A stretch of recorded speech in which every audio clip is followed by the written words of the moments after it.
नमस्कार बंधुगण मु नरेन आपण शुणुंटे आईमा कहानी हॉरर ब्रॉडकास्ट। बंधुगण यही कहानी द्वितीय अध्याय को जीवा पूर्वर जदि आपण मैंने यार प्रथम अध्याय देखी ना तेरे तार लिंक मु वीडियो डिस्क्रिप्शन एवं आई बटन में दे रखी छे। ठीक संध्या 5टा सुधा आमे गाँ पाई बाहरी पड़िलो। तार किछि 2 घंटा परे आमे सहर ठू दूर को चली जाइथिलो। जेहेतु अजा मो साथी नथिले तेणु मते सबकिछि खाली खाली लगुथिला, कारण कोठी जीवा समय से मते गाड़ी रे भल भल कहानी सुनाउथिले। मु टिके डरी डरी बापा को पचारिली, बापा अजा केबे आसिबे? बाबा मो प्रश्नर किछि उत्तर देलेनी। से बस गाड़ी चलेबारे व्यस्त रहिले। एका एका गाड़ी रे बसिथिबा समय रे केतबळे जो मो आखि लागिगला ताहा मु जानि पारिलेनी। गाड़ी इंजिन गोटे घर घर आवाज रे मो निद भांगीगला। बाबा गाड़ी को चाबी दे गाड़ी को स्टार्ट करने को चेष्टा करुथिले। मु बुझीगली जे आम गाड़ी बंद हो जाइछे। बापा मो आड़ को चाहिए आउ पुणी थे गाड़ी स्टार्ट करने को लगिले। बहुत थर चेष्टा करने परे भी गाड़ी स्टार्ट हेलानी। बापा निजर टॉर्च बाहर कले आ मते कहले तू एठी बसी था, मुझे बाहर देखुची गाड़ी रे कौन प्रॉब्लम है। मु चुपचाप गाड़ी भितर बसी रहिले। बाहर बहुत घन अंधार थिला। बाबा निजर टॉर्च नहीं बाहर को चली गले। किछि समय गाड़ी इंजिन चेक करिबा परे पुणी थरे गाड़ी भितर को फेरी आसिले। तांको किछि पचारिबा पूर्वरु ही से मते कहिबाकु लागिले कि केजानी गाड़ी रो कौन हैला। आकु भी यही सुनसान रास्ता रे बंद हेबार थिला। मु चारिआड़ को नजर बुलाई बापा को पचारिले, बाबा एबे आमे केउठी अछे? बाबा कहले केजानी पुओ, मु भी जानिनी। मेन रास्ता रे काम चलीथिला, तेणु मु ए शॉर्टकट रास्ता रे गाड़ी को नहीं आसिले। बोधे हुए आमे बाट भूली सारिछे। मु किछि समय भाबिया परे बापा को कहिले, बाबा चलंतु गाड़ी को एठी छाड़ी किछि बाट आमे पछकु चालिकी जिबा, हुए तो सेठारे हमकु किछि साहाय्य मिली जाई पारे। बाबा मध्य किछि समय भाबिया परे कहिले, हौ ठीक अछि, चल पछकु जाई देखिबा, हुए तो सेठारे किछि साहाय्य मिली जाई पारे। सेमितिरे भी इठी बसी रहिले तो किछि लाभ हेबनी। आमे से कच्चा रास्ता रे पछकु चाली चली जाउथिलो। रास्तार दुई पाखरे थिबा गछ जोगो से रास्ताटी बहुत अंधकारमय थिला। आखो पाखकु देखि मो बापा को पछारिले, बाबा ए तो कोनोसी जंगल रास्ता परि लागुछे। मोरे कथा सुनी बापा मध्य किछि समय पई डरी गले। से टॉर्च रे आखो पाख रास्ता को भलो भाबरे देखिबाकु लागिले। एहापरे से पाखरे थिबा आउ गोटे रास्ता रे चालिबाकु लागिले। मु मध्य तांको सहित से रास्ता रे चालिबाकु लागिले। आखो पाखर माहौल बहुत ही भयानक थिला। आउ ता सहित जंगली कीट मानकर आवाज से परिवेश को आहुरी भयंकर करुथिला। बहुत समय से रास्ता रे चालिया परे बापा आउ मु जाई गोटे नई पाखरे पहुंची गलो। से नई उपरे गोटे छोट पोलो थिला। से पोलो को पार होई आमे नईर आर पाखरे पहुंची गलो। आरपटे अंधार रे आमको घर परी किछि गोटे आकृति देखिबाकु मिलिला। बाबा से आड़ को भल कि देखिबा परे कहिले, हुए तो सेठी कहार घर अछि बोधे। घर अछि तो आमको सेठी केही ना केही साहाय्य पई निश्चय मिली जिवे। किछि बाट आगो को जिबा परे बापा गोटे जगह रे जाई अटकी गले। बाबा निजर टॉर्च पकाई आखो पाखर जगह को देखिबाकु लागिले। से भल भाबे देखिबा परे कहिले, ए जगहटी किछि चिन्हा चिन्हा लागुछि। आमे जेतबळे से पोलो को पार करी से घर आड़ को आसुथिलो, से घर पछरे गोटे बड़ ओस्त गछ हमको देखा जाउथिला। से घर ठारू आमे आउ किछि अल्प दूर रे ही थिलो। हठात बापा निज हाथ को धरी तळे बसी गले। तांको हाथ रे बहुत जोर रे जंत्रणा होउथिला। मु तांको पछारिले, बापा कौन हैला? से निज हाथ को जोर रे चापी धरी कहिले, नहीं किछि नहीं, कौन गोटे कामुड़ी देला बोधे। जो समय बापा एक कथा कहूथिले से समय मो नजर आमे आसीथिबा पोलो आड़ को चलीगला। से पोलो उपरे केही जणे छिड़ा होइथिला। मो बापा को हाथ को जोर रे माड़ी बसिले आउ तांको से पोलो आड़ को देखिबाकू कहिले। बापा निज टॉर्च से आड़ को पकाइले। से पोलो उपरे केही जणे स्त्री लोक छिड़ा होइथिले। आमे तांकर चेहरा देखि पारिलुनी, कारण से निज चेहरा आमर विपरीत दिग को करी छिड़ा होइथिले। बाबा तांको आवाज देले, किए किए सेठी? से नाही आम आवाज रो किछि उत्तर देले, नाही आम आड़ को बुलिकी देखिले। ସେ କେବଳ ନିଜ ମୁଣ୍ଡକୁ ତଳକୁ କରି ସେହିପରି ସେଠାରେ ଛିଡ଼ା ହୋଇଥିଲେ। ଏହାପରେ ବାପା ଉଠିଲେ ଓ ନିଜ ଟର୍ଚ୍ଚ ନେଇ ସେ ଆଡ଼କୁ ଯିବାକୁ ଲାଗିଲେ। କିନ୍ତୁ ଆମେ ଯେତିକି ତା ପାଖକୁ ପହଞ୍ଚୁଥାଉ ସେ ଆମଠୁ ସେତିକି ଦୂରକୁ ଚାଲି ଯାଉଥାଏ। ବାପା କିଛି ସମୟ ପାଇଁ ଅଟକି ଗଲେ। ପୁଣି ଥରେ ତାକୁ ଆୱାଜ ଦେଲେ, କିଏ ତୁମେ? ହେଲେ ସେ ଠିକ୍ ଆଗ ପରି ଆମର ପ୍ରଶ୍ନର କୌଣସି ଉତ୍ତର ଦେଲାନି। ବାପା ପୁଣି ଥରେ ତା ଆଡ଼କୁ ଯିବାକୁ ଲାଗିଲେ ଆଉ ସେ ଠିକ୍ ଆଗ ପରି ପୁଣି ଥରେ ଆମଠୁ ଦୂରକୁ ଯିବାକୁ ଲାଗିଲା। ଏମିତି ସେ 4 ଥର ଗଲା। ଆମେ ଯେତିକି ତା ପାଖକୁ ଯାଉଥାଉ ସେ ବି ଆମଠାରୁ ସେତିକି ଦୂରକୁ ଚାଲି ଯାଉଥାଏ। ଏହାପରେ ବାପା ବହୁତ ରାଗିଗଲେ ଆଉ କହିଲେ, ଆମର ଗାଡ଼ି ଖରାପ ହୋଇଯାଇଛି, ଆମକୁ ସାହାଯ୍ୟ ଦରକାର, ଆମକୁ କିଛି ସାହାଯ୍ୟ କର। କିନ୍ତୁ ସେ ସ୍ତ୍ରୀ ଲୋକ ଏମିତି ଛିଡ଼ା ହୋଇଥିଲା ଯେମିତି ଆମର କୌଣସି ବି ଆୱାଜ ତାକୁ ଶୁଣାଯାଉନି। ଏସବୁ ଦେଖି ବାପା ବହୁତ ରାଗିଗଲେ ଆଉ ମୋ ହାତକୁ ଧରି ସେ ସ୍ତ୍ରୀ ଲୋକ ପଛରେ ଦୌଡ଼ିବାକୁ ଲାଗିଲେ। ଯେମିତି ଆମେ ଦୌଡ଼ିବାକୁ ଲାଗିଛୁ ସେ ସ୍ତ୍ରୀ ଲୋକଟି ଗୋଟିଏ ଅଜୀବ ହସ ହସି ଠିକ୍ ସେହିପରି ଆମଠୁ ଦୂରକୁ ଦୌଡ଼ିବାକୁ ଲାଗିଲା। ଆଉ ସେ ସେମିତି ଦୌଡ଼ି ଯାଇ ଗୋଟିଏ ଓସ୍ତ ଗଛ ପଛରେ ଲୁଚିଗଲା। ବାବା ଭାବିଲେ ଆଗକୁ ଯିବାରେ ହୁଏତ କୌଣସି ବିପଦ ଥାଇପାରେ, ସେଥିପାଇଁ ସେ ସେଠାରେ ଅଟକିଗଲେ। ବାବା କିଛି ସମୟ ସେଠାରେ ଛିଡ଼ା ହେବା ପରେ ପୁଣି ଥରେ ମୋତେ ଧରି ସେ ଓସ୍ତ ଗଛ ଆଡ଼କୁ ଯିବାକୁ ଲାଗିଲେ। ଆମେ ସେ ଓସ୍ତ ଗଛ ପାଖରେ ପହଞ୍ଚି ଦେଖିବାକୁ ପାଇଲୁ ଯେ ସେଠାରେ କୌଣସି ବି ସ୍ତ୍ରୀ ଲୋକ ନଥିଲେ। ସ୍ତ୍ରୀ ଲୋକ କ'ଣ, ସେଠାରେ ତ କେହି ବି ନଥିଲେ। ବାବା ନିଜ ଟର୍ଚ୍ଚ ଆଲୁଅରେ ସେ ଓସ୍ତ ଗଛର ଚାରିପଟରେ ଦେଖିବାକୁ ଲାଗିଲେ, ହେଲେ ତାଙ୍କୁ ସେଠାରେ କେହି ବି ଦେଖାଗଲେନି। କେଜାଣି ସେ ସ୍ତ୍ରୀ ଲୋକ ଜଣକ ହଠାତ୍ କୁଆଡ଼େ ଗାୟବ ହୋଇଗଲେ। ଆମେ ପଛକୁ ବୁଲିବାରୁ ଦେଖିବାକୁ ପାଇଲୁ ଯେ ସେ ଓସ୍ତ ଗଛ ପାଖରେ ଥିବା ଘର ଗୁଡ଼ିକରେ ବହୁତ ସାରା ଦୀପ ଜଳୁଛି। ବାପା ଓ ମୁଁ ସେସବୁକୁ ଦେଖି ବହୁତ ଆଶ୍ଚର୍ଯ୍ୟ ହୋଇଯାଇଥିଲୁ। ବାପା ମୋ ହାତକୁ ଧରି ସେ ଘର ଆଡ଼କୁ ଯିବାକୁ ଲାଗିଲେ। କିଛି ବାଟ ଆଗକୁ ଯିବା ପରେ ବାପା ଓ ମୁଁ ଯାଇ ସେ ଘର ସାମ୍ନାରେ ଛିଡ଼ା ହୋଇଥିଲୁ। ବାବା ସେ ଘରକୁ ଦେଖି ବହୁତ ଡରିଗଲେ ଆଉ କାନ୍ଦିବାକୁ ଲାଗିଲେ। ଆଉ ସେମିତି କାନ୍ଦି ନିଜ ଆଣ୍ଠୁ ମାଡ଼ି ତଳେ ବସିଗଲେ। ମୁଁ ବୁଝିପାରୁନଥିଲି ଯେ ସେ ଏମିତି କ'ଣ ପାଇଁ କାନ୍ଦୁଛନ୍ତି। ମୁଁ ତାଙ୍କୁ ପଚାରିଲି, କ'ଣ ହେଲା ବାପା, ଆପଣ ଏମିତି କାନ୍ଦୁଛନ୍ତି କ'ଣ ପାଇଁ? କିନ୍ତୁ ସେ ତ ସେମିତି ହିଁ କାନ୍ଦି ଚାଲିଥିଲେ। ଆଉ ଠିକ୍ ସେହି ସମୟରେ ଆମକୁ ଗୋଟିଏ ଦୌଡ଼ିବାର ଆୱାଜ ଶୁଣାଗଲା। ହଠାତ୍ ସେ ଘରର କବାଟ ଖୋଲିଗଲା ଆଉ ତାକୁ ଦେଖି ବାପା ଏକଦମ ସେ ଶାନ୍ତ ପଡ଼ିଗଲେ। ଘର ଭିତରୁ ଗୋଟିଏ ଛୋଟ ପିଲା ବାହାରକୁ ଆସିଗଲା। ବାହାରକୁ ଆସି ଅଗଣାରେ ବାଣ ଫୁଟାଇବାକୁ ଲାଗିଲା। ସେ ଠିକ୍ ମୋରି ବୟସର ହିଁ ଥିଲା। ସେ ଛୋଟ ପିଲାର ପଛରେ ଆଉ ଜଣେ ବ୍ୟକ୍ତି ଆସି ସେ ଘରର ପିଣ୍ଡାରେ ଛିଡ଼ା ହୋଇଗଲା। ତାଙ୍କୁ ଦେଖି ବାପାଙ୍କ ପାଟିରୁ ହଠାତ୍ ବାହାରି ଆସିଲା, ଭାଇ। ମୁଁ ଆଶ୍ଚର୍ଯ୍ୟର ସହିତ ସେସବୁକୁ ଦେଖୁଥିଲି ଆଉ ବୁଝିବାକୁ ଚେଷ୍ଟା କରୁଥିଲି ଯେ ସେଠାରେ କ'ଣ ହେଉଛି। କାରଣ ଖରାବେଳେ ସ୍ୱପ୍ନରେ ମୁଁ ଯାହା ସବୁ ଦେଖିଥିଲି ଏଠି ବର୍ତ୍ତମାନ ସେହି ସବୁ ରିପିଟ୍ ହେଉଥିଲା। ସେ ପିଲାଟି ବାଣ ଫୁଟାଉଥିବା ସମୟରେ ଘର ଭିତରୁ ଆଉ ଜଣେ ସ୍ତ୍ରୀ ଲୋକ ଆସି କବାଟ ପାଖରେ ଛିଡ଼ା ହୋଇଗଲେ, ଯାହାଙ୍କ ହାତରେ ଗୋଟିଏ କୁନି ପିଲା ଥିଲା। ସେ ସ୍ତ୍ରୀ ଲୋକ ଜଣକ ସେ ବ୍ୟକ୍ତିକୁ ଆଉ ସେ ଛୋଟ ପିଲାଟିକୁ ଘର ଭିତରକୁ ଆସିବାକୁ କହିଲେ। ଆଉ ଠିକ୍ ସେହି ସମୟରେ ମୋ ନଜର ସେ ଘରର ଝରକା ଆଡ଼କୁ ଚାଲିଗଲା, ଯେଉଁଠିକି କେହି ଜଣେ ସ୍ତ୍ରୀ ଲୋକ ଛିଡ଼ା ହୋଇଥିଲା। ସେ ସ୍ତ୍ରୀ ଲୋକ ଜଣକ ନିଜର ବଡ଼ ବଡ଼ ଆଖି ଓ ଭୟାନକ ନଜରରେ ସେମାନଙ୍କ ଆଡ଼କୁ ଦେଖୁଥିଲା। ତା ଚେହେରା ବହୁତ ଭୟାନକ ଥିଲା। ସେ ସମସ୍ତଙ୍କୁ ଦେଖିବା ସମୟରେ ସେ ନିଜର ଗୋଟିଏ ହାତ ଝରକା ବାଟେ ବାହାରକୁ କରିଦେଲା। ତା ହାତରେ ବହୁତ ବଡ଼ ଛୁରୀ ଥିଲା। ମୁଁ ବାପାଙ୍କ କାନ୍ଧରେ ହାତ ରଖି ତାଙ୍କୁ ସେ ଝରକା ଆଡ଼କୁ ଦେଖିବାକୁ କହିଲେ। ଯେହେତୁ ମୁଁ ସ୍ୱପ୍ନରେ ଏସବୁ ଆଗରୁ ଦେଖି ସାରିଥିଲି, ତେଣୁ ମୁଁ ଜାଣିଥିଲି କି ସେ ସ୍ତ୍ରୀ ଲୋକ ଏମାନଙ୍କ ସହିତ କିଛି ନା କିଛି ଖରାପ କରିବାକୁ ଯାଉଛି। ସେ ସ୍ତ୍ରୀ ଲୋକକୁ ଦେଖି ବାବା ବହୁତ ଡରିଗଲେ ଆଉ ବାପାଙ୍କ ମୁହଁରୁ ଆପେ ଆପେ ବାହାରି ଆସିଲା, ଦିଦି। ଏହାର କିଛି ସମୟ ପରେ ସେ ସ୍ତ୍ରୀ ଲୋକ ଜଣକ ଗୋଟିଏ ଅଜୀବ ହସ ସହିତ ସେ ଘର ଭିତରକୁ ଚାଲିଗଲା। ଆମେ କିଛି ବୁଝିପାରିଥାନ୍ତୁ ତା ଆଗରୁ ହିଁ ସେ ବାଣର ଆୱାଜ ସହିତ ଗୋଟିଏ ଭୟଙ୍କର ଚିତ୍କାରର ଆୱାଜ ଗୁଞ୍ଜରିତ ହେଲା। ସେ ଚିତ୍କାର ଶୁଣିବା ପରେ ସେ ଛୋଟ ପିଲା ଆଉ ସେ ବ୍ୟକ୍ତି ଜଣକ ଘର ଭିତରକୁ ଦୌଡ଼ିଗଲେ। ଏସବୁ ଦେଖି ବାପା ସେ ବ୍ୟକ୍ତି ଜଣକୁ ଭାଇ ଭାଇ କହି ବହୁତ ଜୋରରେ ଡାକିବାକୁ ଲାଗିଲେ।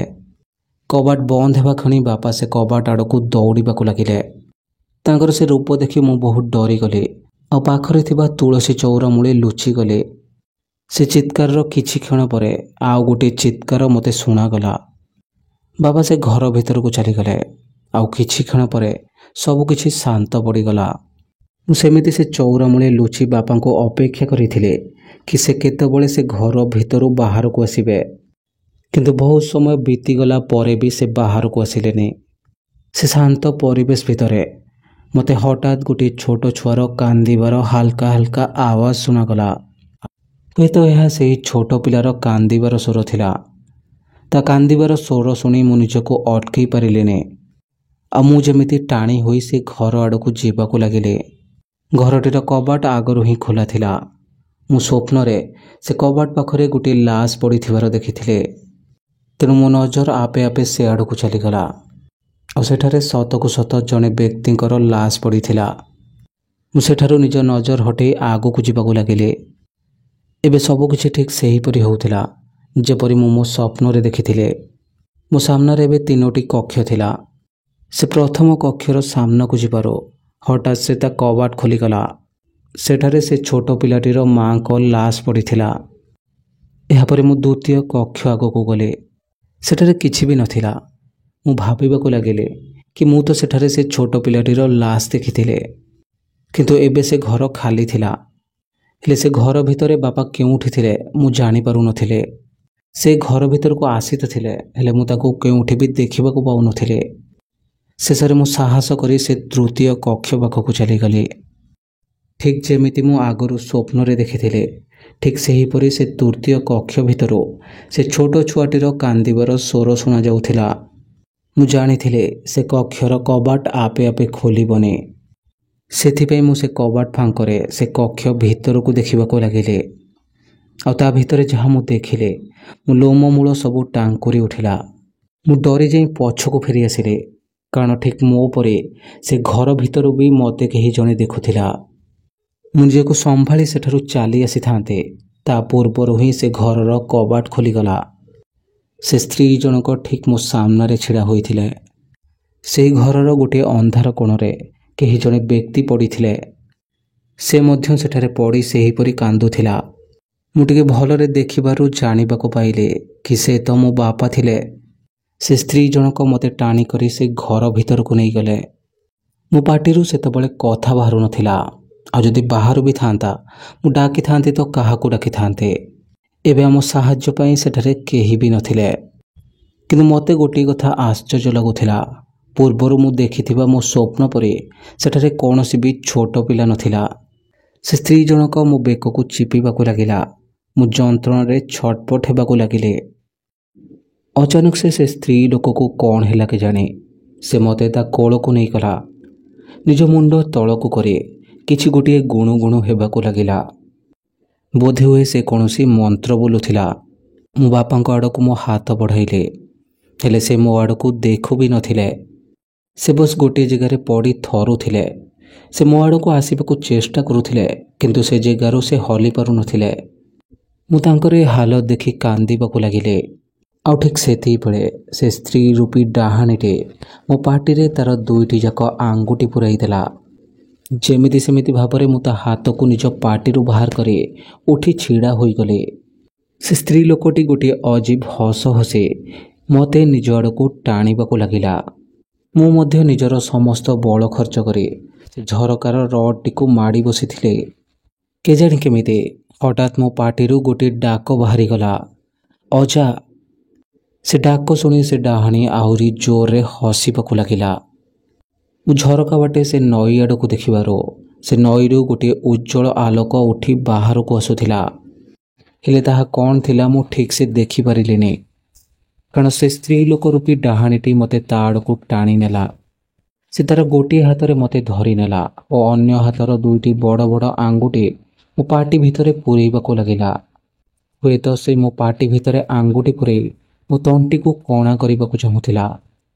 ଏସବୁ ଘଟଣା ଦେଖି ମୋ ବାପା ମୋ ଆଡ଼କୁ ଆସିବାକୁ ବହୁତ ଚେଷ୍ଟା କରୁଥିଲେ। ତାଙ୍କୁ ଏପରି ବୃଥା ପ୍ରୟାସ କରୁଥିବାର ଦେଖି ସେ ଡାହାଣୀ ଆହୁରି ଜୋରରେ ହସିବାକୁ ଲାଗିଲା। ଆଉ ତାପରେ ଗୋଟିଏ ଅଜୀବ ସ୍ୱରରେ କହିଲା, ପ୍ରଥମେ ଆକୁ ମାରିବି, ତାପରେ ତୋତେ। ସେତେବେଳକୁ ମୋ ପାଟିରୁ କଥା ବାହାରିବା ଧୀରେ ଧୀରେ ବନ୍ଦ ହୋଇସାରିଥିଲା। ତା ଆଙ୍ଗୁଠି ଦୁଇଟି ମୋ ବେକ ପର୍ଯ୍ୟନ୍ତ ପହଞ୍ଚି ସାରିଥିଲା। ଆଉ ସେଇ ଯନ୍ତ୍ରଣାରେ ମୋ ଆଖି ଦୁଇଟି ବନ୍ଦ ହେବାକୁ ଲାଗିଲା। ଆଉ ମୁଁ ଏକଦମ ସେ ଯେପରି ନିସ୍ତେଜ ହୋଇଯାଇଥିଲି। ଏହି ସମୟରେ ଗୋଟିଏ ଶବ୍ଦ ସହିତ ସାମ୍ନାର କବାଟଟି ହଠାତ୍ ଖୋଲିଗଲା। ସେ କବାଟ ଖୋଲିବାର ଶବ୍ଦରେ ସେ ଡାହାଣୀ କିଛି ସମୟ ପାଇଁ ଚୁପ୍ ହେଇଗଲା। କିନ୍ତୁ ସାମ୍ନାରେ ଠିଆ ହୋଇଥିବା ଲୋକକୁ ଦେଖି ସେ ପୁଣି ଥରେ ହସିବାକୁ ଲାଗିଲା। ଆଉ ସେ ଡାହାଣୀ ଗୋଟିଏ ଭୟଙ୍କର ସ୍ୱରରେ କହିଲା, ଚାଲିଯା ଠାକୁର, ତୁ ଆଜି ମତେ ଅଟକେଇ ପାରିବୁନି। ସେ ରାତିରେ 2 ଜଣ ବଞ୍ଚି ଯାଇଥିଲେ, କିନ୍ତୁ ଆଜି ବଞ୍ଚି ପାରିବେନି। ଯେତେବେଳେ ସେ ବ୍ୟକ୍ତି ଜଣକ ଟିକେ ପାଖକୁ ଆସିଲେ, ଘର ଭିତରେ ଜଳୁଥିବା ଦୀପରେ ମୁଁ ତାଙ୍କ ଚେହେରା ଦେଖିବାକୁ ପାଇଲି। ସେ ମୋ ଅଜା ଥିଲେ। ସେ ଗୋଟିଏ ଧୋତି ପିନ୍ଧିଥିଲେ ଓ ନିଜ ଦେହ ସାରା ଭସ୍ମ ବୋଳି ହୋଇଥିଲେ। ସେ ଡାହାଣୀକୁ ଦେଖି ଅଜା ନିଜର 2ଟା ଯାକ ହାତ ମୁଠା କରିନେଲେ ଆଉ ଆଖି ବନ୍ଦ କରି କିଛି ଗୋଟିଏ ମନ୍ତ୍ର ଗୁଣୁଗୁଣେଇବାକୁ ଲାଗିଲେ। ଅଜାଙ୍କୁ ଦେଖିବା ପରେ ସେ ଡାହାଣୀ ବାପାଙ୍କୁ ମଧ୍ୟ ନିଜ ପାଖକୁ ଟାଣି ନେଲା ଆଉ ତାଙ୍କ ବେକ ମଧ୍ୟ ଚିପିବାକୁ ଲାଗିଲା। କିଛି ସମୟ ନିଜ ଶକ୍ତିକୁ ସଞ୍ଚୟ କରିବା ପରେ ଅଜା ଏବେ ଆଗକୁ ମାଡ଼ି ଆସିଲେ। ଅଜା ସେ ଡାହାଣୀର ଚୁଟିକୁ ଧରି ତାକୁ ଟାଣି ଟାଣି ଘରୁ ବାହାରକୁ ନେଇ ଆସିଲେ। ଅଜା ତାକୁ ଛୁଇଁବା ପରେ ଆମ ଉପରେ ଯାହା ବି ଖରାପ ଶକ୍ତିର ପ୍ରଭାବ ଥିଲା ତାହା ଧୀରେ ଧୀରେ କମ୍ ହେବାକୁ ଲାଗିଲା। ବାପା ଏବେ ଉଠି ଛିଡ଼ା ହୋଇଗଲେ। ମୋତେ ନିଜ କୋଳରେ ନେଇ ଘରୁ ବାହାରକୁ ଚାଲି ଆସିଲେ। ଅଜା ସେ ସ୍ତ୍ରୀ ଲୋକଟିକୁ ଟାଣି ଆଣି ସେ ଓସ୍ତ ଗଛରେ ବାନ୍ଧିଦେଲେ ଆଉ ସେଇଠାରେ ହିଁ ସେ ଗୋଟିଏ ଯଜ୍ଞ କରିବା ପାଇଁ ବସିଗଲେ। ଅଜା ସେଠାରେ ଯଜ୍ଞର ପ୍ରସ୍ତୁତି ଆରମ୍ଭ କରିଥିଲେ। ଆଉ ଠିକ୍ ସେହି ସମୟରେ ସେ ଡାହାଣୀଟି ନିଜ ରୂପ ବଦଳି ନେଲା। ସେ ମୋ ବାପାଙ୍କୁ ଡାକିବାକୁ ଲାଗିଲା, ଭାଇ ଭାଇ ମୋତେ ବଞ୍ଚେଇ ଦିଅ, ବାବା ଆଜି ମୋତେ ମାରିଦେବେ, ମୁଁ ତ ମୋ ଭଉଣୀ ନା। ତା କଥା ଶୁଣି ବାପା ରାଗିକି ଅଜାଙ୍କୁ କହିଲେ, ଆପଣ ପୁଣି ଥରେ ସେଇ ଭୁଲ କରୁଛନ୍ତି। ଅଜା ରାଗି ଯାଇ ବାପାଙ୍କ ଉପରକୁ ଭସ୍ମ ଫୋପାଡ଼ି କହିଲେ, ଇଏ ତ ଭଉଣୀ ନୁହେଁ, ଇଏ ଗୋଟିଏ ପ୍ରେତାତ୍ମା, ଇଏ ଗୋଟିଏ ଡାହାଣୀ। ଆଉ ଆଜି ଯଦି ମୁଁ ଆକୁ ଶେଷ ନ କରେ ଇଏ ପୁଣି ଥରେ ମୌକା ଦେଖି ଆମ ସମସ୍ତଙ୍କୁ ମାରିବାକୁ ଚାଲି ଆସିବ। କିଛି ବର୍ଷ ତଳେ ମୁଁ ତମମାନଙ୍କୁ ବଞ୍ଚେଇବାକୁ ଯାଇ ଆକୁ ଛାଡ଼ି ଦେଇଥିଲି ଆଉ ଆଜି ମୁଁ ପୁଣି ଥରେ ସେଇ ଭୁଲ କରିବାକୁ ଚାହେଁନି। ଆଉ ତୁ ବୋଧେ ଜାଣିନୁ, ତୁ ହିଁ ଏ ଡାହାଣୀକୁ ଆମ ଘରକୁ ଆଣିଥିଲୁ। ଏ ତାର ହିଁ ଶକ୍ତିର ପ୍ରଭାବ ଥିଲା କି ସିଏ ତତେ ତୋ ଭଉଣୀ ପରି ଲାଗେ। ଅସଲରେ ତୋର କୌଣସି ଭଉଣୀ ହିଁ ନାହିଁ। ଅଜାଙ୍କର ଏ କଥା ଶୁଣି ବାପା ପୁଣି ଥରେ ଚୁପ୍ ହୋଇଗଲେ। କାରଣ ଏଇ କିଛି ସମୟ ପୂର୍ବରୁ ସେ ଡାହାଣୀର ଭୟାନକ ରୂପ ଦେଖିଥିଲେ। ସେ ପ୍ରେତାତ୍ମା ବି ପୁଣି ଗୋଟିଏ ରହସ୍ୟମୟ ଭାବରେ ହସିବାକୁ ଲାଗିଲା। ଅଜା ସେ ଡାହାଣୀକୁ ଦେଖି ସେ ଯଜ୍ଞରେ କିଛି ଗୋଟିଏ ଆହୁତି ପକାଇବାକୁ ଲାଗିଲେ। ଆଉ ଠିକ୍ ସେହି ସମୟରେ ଏମିତି ଲାଗିଲା କି ଯେମିତି ଭୂମିକମ୍ପ ହେଉଛି। ଆଉ ସେହି ସମୟରେ ଗୋଟିଏ ଭୟଙ୍କର ଚିତ୍କାର ଆମେ ଶୁଣିବାକୁ ପାଇଲୁ। ସେ ଡାହାଣୀର ଶକ୍ତି ସେହି ଓସ୍ତ ଗଛରେ ଥିଲା। ସେ ଗୋଟିଏ ଭୟଙ୍କର ସ୍ୱରରେ କହିଲା, ବନ୍ଦ କର ଆକୁ, ବନ୍ଦ କର, ନହେଲେ ଠିକ୍ ହେବନି। ବନ୍ଦ କର ସବୁ। ଅଜା କିଛି ସମୟ ସେଠାରେ ଯଜ୍ଞ କରିବା ପରେ ସେ ଯଜ୍ଞ କାଠରୁ କିଛି କାଢ଼ି ସେ ଓସ୍ତ ଗଛରେ ନିଆଁ ଲଗାଇଦେଲେ। କିଛି ସମୟ ଭିତରେ ସେ ଗଛଟି ବହୁତ ଜୋରରେ ଜଳିବାକୁ ଲାଗିଲା। ସେ ଗଛ ଜଳିବା ସହିତ ଆମେ ବହୁତ ଗୁଡ଼ିଏ ଚିତ୍କାର ଶୁଣିବାକୁ ପାଇଲୁ। ଆଉ କିଛି ସମୟ ପରେ ସେ ଗଛର ନିଆଁ ଲିଭିବା ସହିତ ସେ ଚିତ୍କାର ବି ଧୀରେ ଧୀରେ କମିବାକୁ ଲାଗିଲା। ଅଜା ବି ଥକିକି ତଳେ ବସିଗଲେ। ଏମିତି ଲାଗୁଥିଲା ଅଜା ନିଜର ସମସ୍ତ ଶକ୍ତି ସେ ଡାହାଣୀକୁ ଶେଷ କରିବାରେ ଲଗାଇ ସାରିଥିଲେ। ତାପରେ ବାପା ଯାଇ ଅଜାଙ୍କୁ ଉଠାଇବାକୁ ଚେଷ୍ଟା କଲେ। ଅଜା ବାପାଙ୍କୁ ସାହାରା କରି ଉଠି ଛିଡ଼ା ହେଲେ। ଆଉ ସେତେବେଳକୁ ସେଠାରେ ଥିବା ସମସ୍ତ ଜିନିଷ ଗାୟବ ହୋଇସାରିଥିଲା। କେବଳ ସେଠାରେ ଗୋଟିଏ ଭଙ୍ଗା ଦଦରା ଘର ଛିଡ଼ା ହୋଇଥିଲା। ଆଉ ସବୁଠୁ ବଡ଼ ଆଶ୍ଚର୍ଯ୍ୟର କଥା ଥିଲା କି ସେ ଜଳି ଯାଇଥିବା ଓସ୍ତ ଗଛ ସମ୍ପୂର୍ଣ୍ଣ ଭାବରେ ଠିକ୍ ଥିଲା। ଅଜା ସେ ଓସ୍ତ ଗଛକୁ ପ୍ରଣାମ କଲେ ଆଉ ତାପରେ ଆମେ ସମସ୍ତେ ସେଠାରୁ ଚାଲି ଆସିଲୁ। କିଛି ସମୟ ଚାଲିବା ପରେ ଆମେ ଆସି ଗାଡ଼ି ପାଖରେ ପହଞ୍ଚିଗଲୁ। ବାପା ଗାଡ଼ି ଷ୍ଟାର୍ଟ କରିବାରୁ ଗାଡ଼ି ଷ୍ଟାର୍ଟ ହୋଇଗଲା ଓ ଆମେ ଗାଁ ଆଡ଼କୁ ବାହାରି ପଡ଼ିଲୁ। ଏହି ଘଟଣା ପରେ ବହୁତ ସମୟ ବିତିଗଲା। ଆଉ ମୁଁ ଯେତେବେଳେ ବଡ଼ ହେଲି ସେ ଘଟଣା ବିଷୟରେ ମୋତେ ସତ୍ୟତା ଜଣାପଡ଼ିଲା, ଯାହାକୁ ଶୁଣିବା ପରେ ମୁଁ ବହୁତ ଆଶ୍ଚର୍ଯ୍ୟ ହୋଇଗଲି। ଆଉ ଆପଣମାନେ ଶୁଣିଲେ ମଧ୍ୟ ଆଶ୍ଚର୍ଯ୍ୟ ହୋଇଯିବେ। ଯାହାକୁ ମୁଁ ଛୋଟବେଳୁ ବାପା ବୋଲି ଡାକୁଥିଲି, ପ୍ରକୃତରେ ସେ ମୋ ଦାଦା ଥିଲେ। ମୋ ବାପାଙ୍କର ସାନ ଭାଇ ଆଉ ଯାହାକୁ ମୁଁ ମା ବୋଲି ଡାକୁଥିଲେ ସେ ପ୍ରକୃତରେ ମୋ ଖୁଡ଼ି ଥିଲେ। ଆଉ ମୁଁ ସ୍ୱପ୍ନରେ ଯେଉଁ ଛୋଟ ପିଲାଟିକୁ ଦେଖିଥିଲେ ଯିଏକି ଅଗଣାରେ ଛିଡ଼ା ହୋଇ ବାଣ ଫୁଟାଉଥିଲା ସେ ମୋ ଦାଦା ଥିଲେ। ଆଉ ସେ ଘର ପିଣ୍ଡାରେ ଯେଉଁ ବ୍ୟକ୍ତି ଜଣକ ଛିଡ଼ା ହୋଇଥିଲେ ସେ ହିଁ ମୋ ବାପା ଥିଲେ। ଆଉ ତାଙ୍କ ପଛରେ ଯେଉଁ ସ୍ତ୍ରୀ ଲୋକ ଛିଡ଼ା ହୋଇଥିଲେ ସେ ମୋ ମା ଥିଲେ। ଆଉ ସେ ସ୍ତ୍ରୀ ଲୋକଙ୍କ କୋଳରେ ଯେଉଁ ଛୋଟ ପିଲା ଥିଲା ସେ ମୁଁ ଥିଲି। ହଁ, ଏହା ସତ ଥିଲା।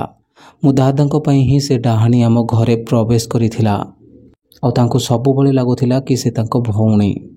ଆଉ କେବଳ ଦାଦାଙ୍କୁ ଛାଡ଼ିଦେଲେ ସେ ଡାହାଣୀ ଆଉ କାହାରିକୁ ବି ଦେଖାଯାଉନଥିଲା। ଆଉ ଅଜା ମଧ୍ୟ ଏକଥା ଜାଣିଥିଲେ, କିନ୍ତୁ ସେ ତାକୁ ଅଟକାଇବା ପୂର୍ବରୁ ବହୁତ ଡେରି ହୋଇଯାଇଥିଲା। ମୋ ଅଜା ବହୁତ ଲୋକଙ୍କୁ ଭୂତ ପ୍ରେତଙ୍କ ଠାରୁ ରକ୍ଷା କରୁଥିଲେ। ଆଉ ଏଇ ଡାହାଣୀ ମଧ୍ୟ ସେଇ ଭୂତ ମଧ୍ୟରୁ ଜଣେ ଥିଲା ଯିଏକି ନିଜ ପ୍ରତିଶୋଧ ନେବା ପାଇଁ ଆସିଥିଲା।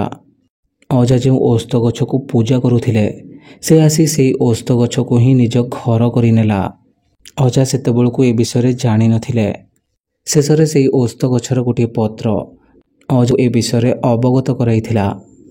ଯେଉଁ ଘରେ ଏସବୁ ଘଟଣା ଘଟିଥିଲା ତାହା ଅଜାଙ୍କର ପୁରୁଣା ଘର ଥିଲା। ଏସବୁ ଘଟଣା ଘଟିବା ପରେ ଅଜା ସେ ଘରକୁ ଛାଡ଼ି ଦେଇଥିଲେ। ଓ ଦାଦା ସେବେଠୁ ଭାବୁଥିଲେ କି ଅଜାଙ୍କ ଯୋଗୁଁ ହିଁ ତାଙ୍କ ପରିବାର ଲୋକଙ୍କର ମୃତ୍ୟୁ ଘଟିଛି। କାରଣ ଏସବୁ ଘଟିବା ସମୟରେ ଦାଦା ନିଜ ଘରେ ବେହୋସ ହୋଇଯାଇଥିଲେ ଆଉ ତାଙ୍କୁ ଜଣା ନଥିଲା କି କ'ଣ ହୋଇଥିଲା। ବନ୍ଧୁଗଣ, ଏହି କାହାଣୀଟି ଆପଣଙ୍କୁ କେମିତି ଲାଗିଲା ମୋତେ କମେଣ୍ଟ ବକ୍ସରେ ଲେଖି ନିଶ୍ଚୟ ଜଣାଇବେ। ଆଉ ଯଦି ଆପଣଙ୍କ ପାଖରେ ବି ଏମିତି କିଛି ହରର ଷ୍ଟୋରି ଅଛି ଯାହାକୁ କି ଆପଣ ଆମ ସହିତ ସେୟାର କରିବାକୁ ଚାହୁଁଛନ୍ତି, ତେବେ ଏହି ଭିଡ଼ିଓର ଡିସ୍କ୍ରିପ୍ସନରେ ମୁଁ ମୋ ଇନଷ୍ଟାଗ୍ରାମ ଆଇଡି ଆଉ ଇମେଲ୍ ଆଇଡି ବି ଦେଇ ରଖିଛି, ଯେଉଁଥିରେ ଆପଣ ନିଜ ଷ୍ଟୋରିକୁ ମୋ ସହିତ ସେୟାର କରିପାରିବେ। ଆଉ ଯିବା ପୂର୍ବରୁ ଯଦି ଆପଣ ଏପର୍ଯ୍ୟନ୍ତ ଆମ ଚ୍ୟାନେଲକୁ ସବସ୍କ୍ରାଇବ୍ କରିନାହାନ୍ତି ତ ପ୍ଲିଜ୍ ସବସ୍କ୍ରାଇବ୍ କରିଦିଅନ୍ତୁ। ତେବେ ଚାଲନ୍ତୁ ଦେଖା ହେବା ଆଉ ଗୋଟିଏ ନୂଆ ଏପିସୋଡ଼ରେ।